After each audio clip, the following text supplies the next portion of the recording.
Cerita rakyat Danau Toba pada zaman dahulu adalah seorang petani bernama Toba yang menyendiri di sebuah lembah yang landai dan subur. Petani itu mengerjakan sawah dan ladang untuk keperluan hidupnya.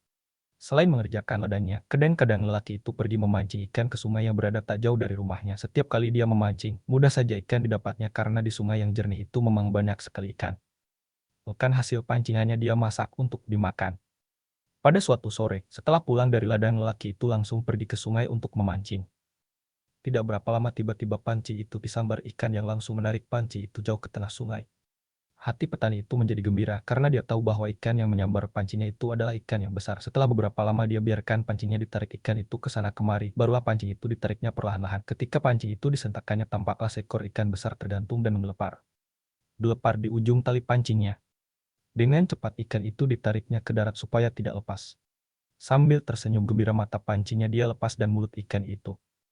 Dia tersenyum sambil membayangkan betapa enaknya nanti daging ikan itu kalau dipanggang. Ketika meninggalkan sungai pulang ke rumahnya, hari sudah mulai senja. Setibanya di rumah, lelaki itu langsung membawa ikan besar hasil pancingannya ke dapur. Ketika dia hendak menyalakan api untuk memanggang ikan itu, ternyata kayu bakar di dapur rumahnya sudah habis. Dia segera keluar untuk mengambil kayu bakar dari bawah kolong rumahnya. Kemudian, sambil membawa beberapa potong kayu bakar, dia naik kembali ke atas rumah dan langsung menuju dapur. Pada saat lelaki itu tiba di dapur, dia terkejut sekali karena ikan besar itu sudah tidak ada lagi. Tetapi di tempat ikan itu tadi diletakkan tampak terhampar beberapa keping uang emas. Lelaki itu segera membawa keping uang emas ke dalam kamar. Ketika lelaki itu membuka pintu kamar, tiba-tiba darahnya tersirap. Di dalam kamar itu berdiri seorang perempuan cantik dengan rambut panjang terurai. Lelaki itu menjadi sangat terpesona karena wajah perempuan yang berdiri di hadapannya luar biasa cantiknya. Karena hari sudah malam, perempuan itu minta agar lampu dinyalakan. Setelah lelaki itu menyalakan lampu, dia diajak perempuan itu menemaninya ke dapur karena dia hendak memasak nasi untuk mereka. Sambil menunggu nasi masak, diceritakan oleh perempuan itu bahwa dia adalah penjelmaan dari ikan besar yang tadi didapat lelaki itu ketika memancing di sungai. Kemudian dijelaskannya pula bahwa beberapa keping uang emas yang terletak di dapur itu adalah penjelmaannya. Setelah beberapa minggu perempuan cantik itu tinggal selama bersamanya, pada suatu hari lelaki itu melamar perempuan tersebut untuk jadi istrinya. Perempuan itu bersedia menerima lamarannya dengan syarat lelaki itu harus bersumpah bahwa seumur hidupnya dia tidak akan pernah mengungkit asal-usul istrinya yang menjelma dari ikan.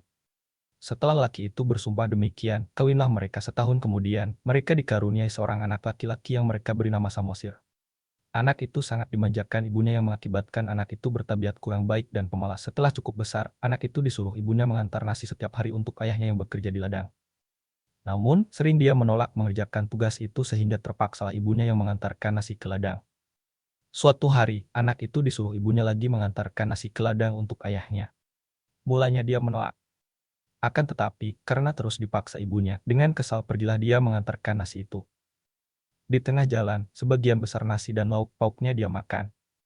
Setibanya di ladang, sisa nasi itu yang hanya tinggal sedikit dia berikan kepada ayahnya. Saat menerimanya, si ayah sudah merasa sangat lapar karena nasinya terlambat sekali diantarkan. Oleh karena itu, maka si ayah jadi sangat marah ketika melihat nasi yang diberikan kepadanya adalah sisa-sisa. Amarahnya makin bertambah ketika anaknya mengaku bahwa dia yang memakan sebagian besar dari nasi itu. Kesabaran si ayah jadi hilang dan dia pukuli anaknya sambil mengatakan anak yang tak bisa diajar. Tidak tahu diuntung. Dasar keturunan perempuan ikan. Sambil menangis, anak itu berlari pulang menemui ibunya di rumah. Kepada ibunya dia adukan bahwa dia dipukuli ayahnya. Semua kata-kata cercaan ayahnya kepadanya dia ceritakan pula.